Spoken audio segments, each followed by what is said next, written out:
Magic 89.9. Today's Best Music Magic 89.9. Cat's Eye with a song called Debut. And they just debuted their Wild Card Tour happening all over the world, but mostly in the US of A and some parts of Europe. Welcome to the halftime show with me, JJ, and...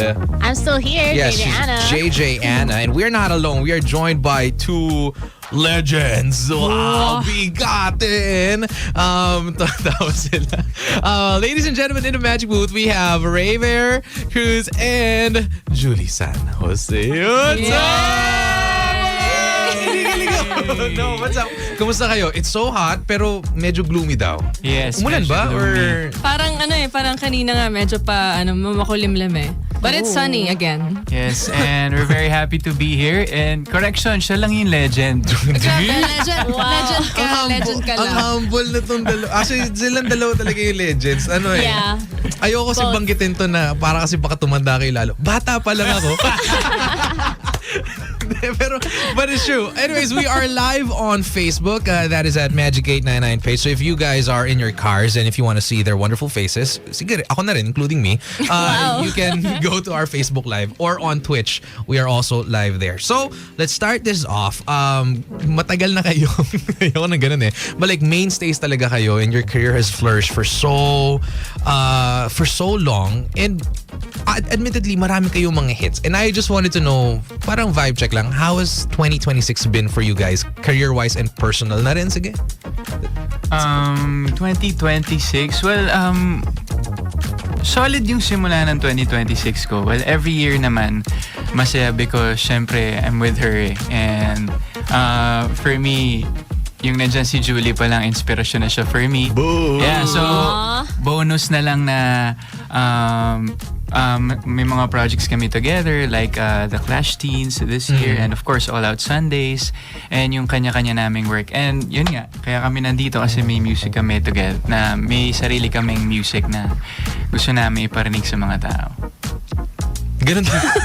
Gusto ko sabihin ganun din ba 2026 mo? Of course. Ano naman every year naman kasi it's always, you know, it's always different every year. Yeah. Pero pag ngayon 2026 kasi parang it's a year of breakthroughs so far, and we really want to focus on ourselves, and when it comes to our craft talagang parang binibigyan namin to ng opportunity to really, katulad mo sinabi mo na flourish and to really parang hone it pa.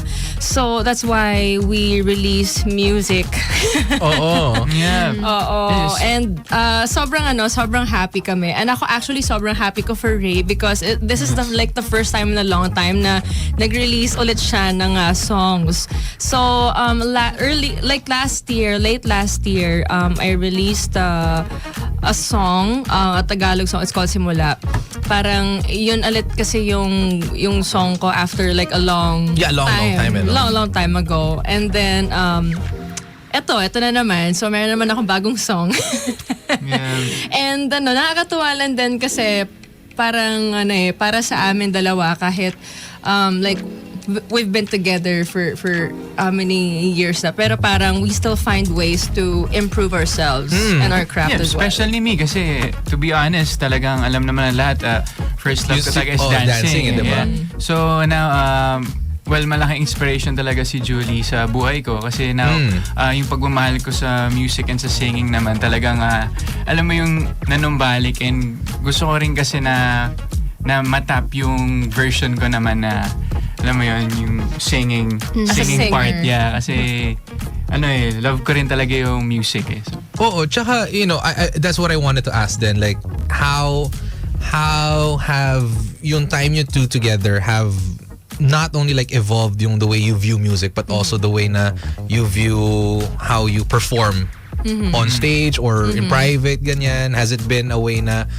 kasi syempre, even as together, magkakaroon ng points na parang, uy, next time dapat ginawa mo ganito, ganyan. Yung dynamics di ba? Mahirap ma-avoid yung ganun eh. Yung personal tas professional. Yeah. How is it working for you two? parang ano naman, parang hindi naman siya mahirap for us. Kasi I think naging factor na din kasi na medyo matagal na rin kami sa industry.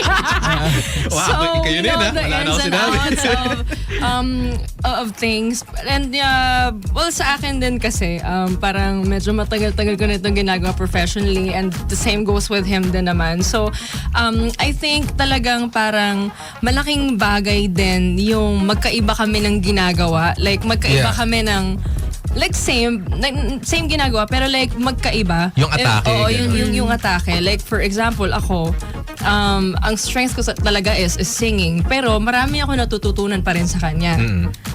And the same goes with him din naman. Like talaga siya sobrang strength na ang dancing. So parang nag-ano kami na-inspire namin both of us na alam mo yung talagang Sobrang good innovate, match nga ganyan. Galing din good match kasi Nako-compliment niyo talaga yung compliment isa't yung isa. bawat isa. Lalo na ako, especially me kasi marami kaming pag sa All Out Sundays, marami tayong duets together and mas nagiging madali for me kasi para ako may sariling vocal coach eh. Oh. Oh, tsaka Wow. yung question mo Nagche-check. kanina na kung sino yung siya lang naman yung laging naninita eh, di ba? Siyempre, okay. veteran, di ba? giveaway tayo eh. Hindi dapat ganyan. Pero pag sasayaw naman, ikaw maninita, gano'n. Ay, hindi ko kaya. Wow. Ay, hindi, Kahit anong hindi. steps gawin niya, nice one. Wow, that's it. Yan yung step. Therapy pala to. Sige. Eto, the pandemic was syempre a part of all of our lives na we got cooped up, locked in together, ganyan. And this Yes. was this like a point in time for the both of you na mas na travel nyo yung music together with you transitioning from yun nga, usually performing to now producing and making your own songs and then supporting each other. This was a time na you wrote Simula din eh, di ba? Yes. So walk me through it na Yeah. how it was for you and then along with Raver then. Oo. Well, yung Simula kasi I wrote that song like years ago. Parang during the pandemic ata ito. And then like I was doing a project with GMA. It was called the Limitless Musical Trilogy. It was a trilogy. Pero siya, yung concept nun, parang kinakanta ko yung mga songs ko but at the same time I'm traveling. Like from like different parts of the Philippines, like from okay. Luzon, Yeah. Visayas, Mindanao. Tapos may pupuntahan lang ako isang lugar doon. Tapos parang doon ko siya sinulat or like doon ko siya binuo. And then siya, it was such a humbling experience kasi parang there's so much more to life, 'di ba? Parang alam mo talagang naano lang tayo na alam mo yun na may hindrance kasi syempre marami tayong mga bagay na hindi kayang nating gawin during the pandemic. We were limited to doing the things that we love to do, the things that we used to do na talagang parang nakasanayan na natin pero hindi na natin nagagawa, Magawa, 'di ba? So parang that really was an inspiration for me to write that song. And then sabi ko parang hindi pa ako ready na i-release yon. And then till such time na The perfect time, Oo, ano? the perfect time talaga. Sabi ko parang ito yung perfect timing for releasing this song. So I released it last year. Tama! Oo kasi parang for the longest time parang gusto ko din talagang mag-release ng music independently. Yeah. And then parang ito talaga ina-enjoy ko yung alam mo yon, yung creative space and all that. The freedom to be able to put out yung what so you like, feel. right now I'm doing it independently. I'm collaborating with different people. I'm working with new people. So talagang parang marami pa akong mga kailangan matutunan.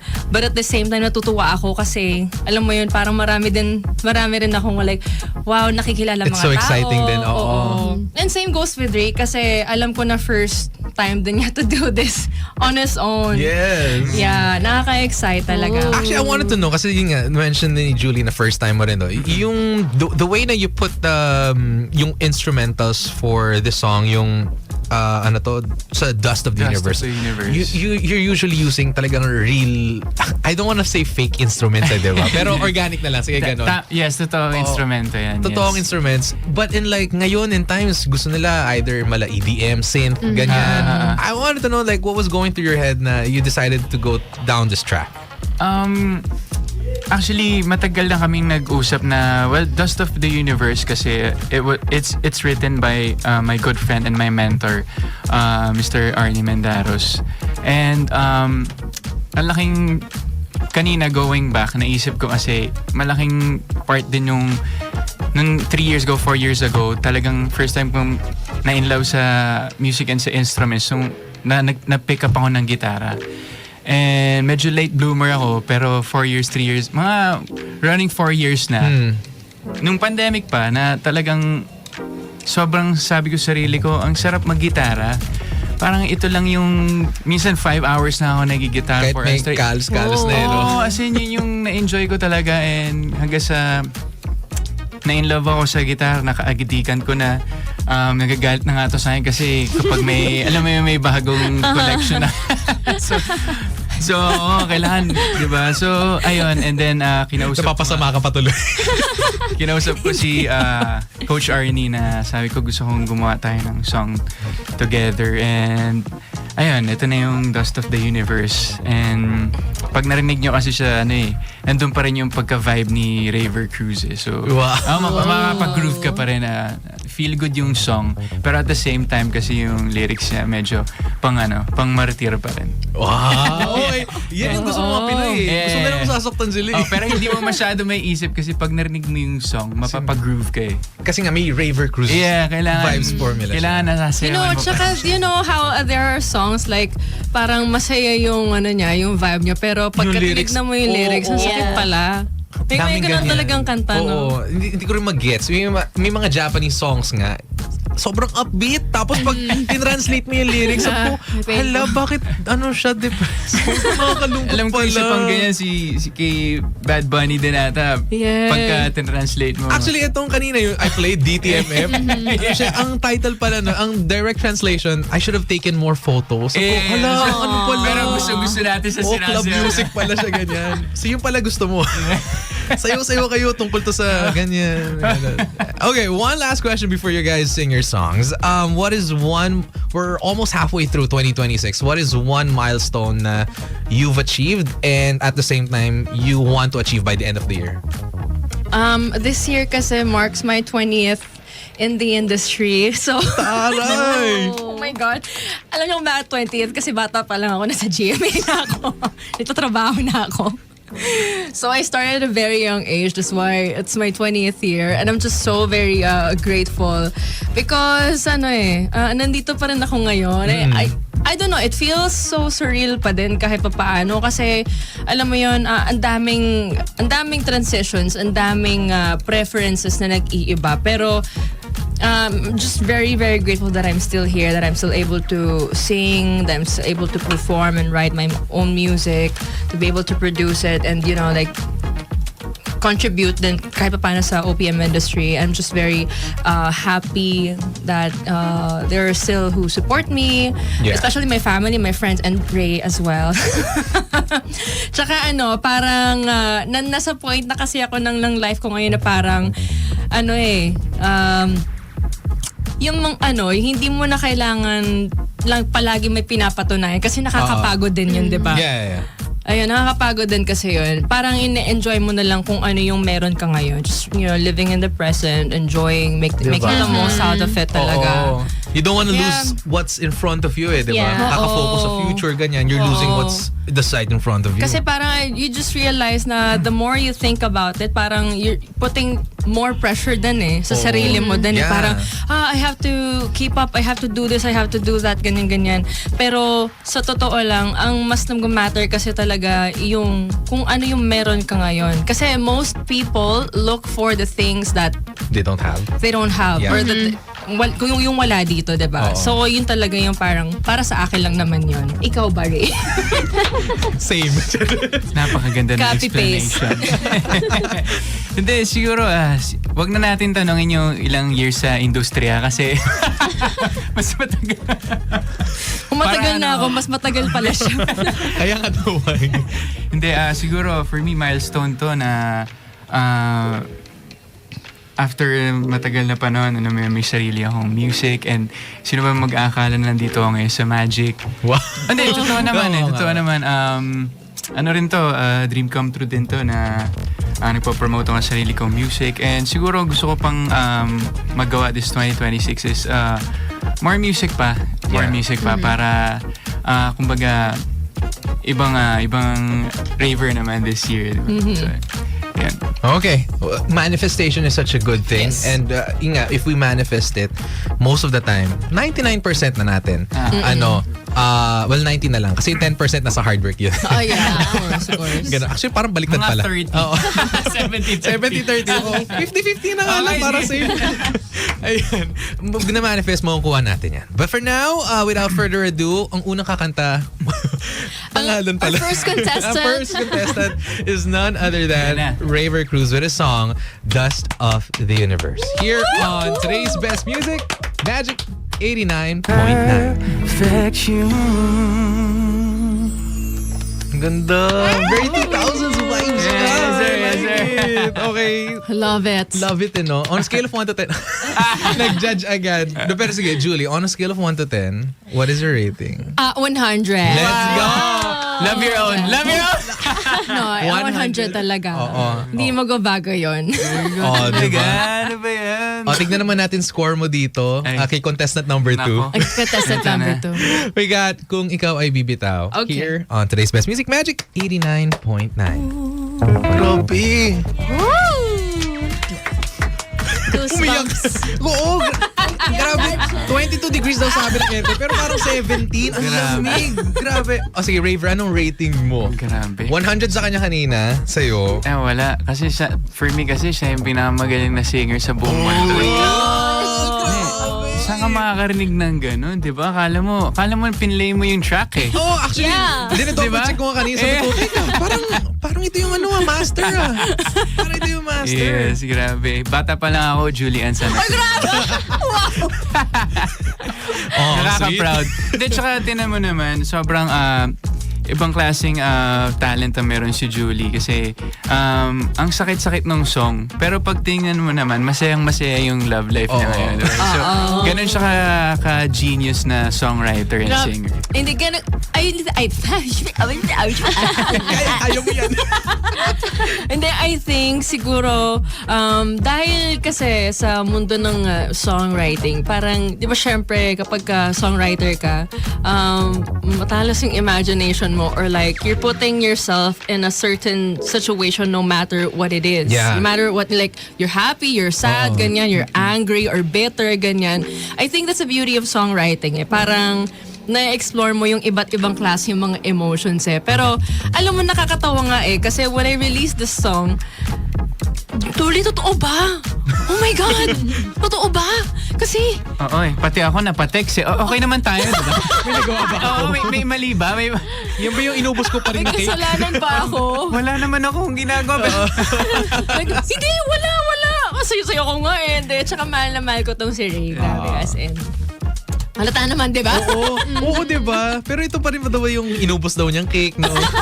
Na dapat daw sa'yo. Galing. Napakaganda ng song. I love sa'yo it. lang. Pati the guitar riff. Naging tek. Ang ganda. Ang ganda talaga. Okay, now is the time, kasi 2 o'clock na. Now is the time for you guys to promote your songs, any upcoming mga shows ninyo. The floor is yours. Yes, yun po. Dust of the Universe. Pwede niyo po yung pakinggan. Ngayon na po, after So, pagkatapos. Yes, ayun. And of course, thank you Magic, for having us here, kami ni Julie. And the Clash Teens. Malapit na Yes. po. So, All Out Sundays as well. Yes, All Out Sundays. Yes. And more music for you. Yeah. Oo. More. I'll see you soon. Wow! I'll see you Let's soon! go, please come back. More music come Oo back naman, again. oo naman. There's 7, tama ba? Yeah, 7 more months pa, 2026. Yeah. May 2027 pa. Yung 2028, di ko na alam. Pero kaya yan. But thank you guys so much. If you guys just tuned in on air, you can watch the replay on our Facebook page. That is at Magic899. I think the live will still be there. But thank you guys so much. Thank I you. had a time. Sobrang saya. Ang ganda ng boses. First time actually kung makaranas ng Totoo ba? ng separate na songs. Tapos ang ganda pareho. Not to say na hindi Magkaibang vibe. Oo, pero parang gumaganon eh. Diba? Ganun naman yung importante. We're all vibing. Thank you so much. Thank you so much, Magic. Thank you, Magic. Maraming salamat sa inyo, JJ and Ann. Don't forget to stream our music, The Ghost of the Universe, and Kung Ikaw Ay Bibitaw. Bagong mga songs na pwede ninyong i-add sa inyong mga playlist. Kung kayo ay may mga pinagdadaanan, I think itong mga perfect songs para sa inyo. Kung may pinagdadaanan ka pero gusto mo sumayaw, tapos kung diba? malungkot ka talaga, Yes, tama yes, yan. perfect combination. Yes. Thank you so much, Magic. Maraming salamat. Thank you so Magic. much. Leaving you with some of the music before we do World Pop, some Madonna and Sabrina Carpenter. Bring your love, Magic 89.9. What are you doing it for? Is it for you? Magic 89.9.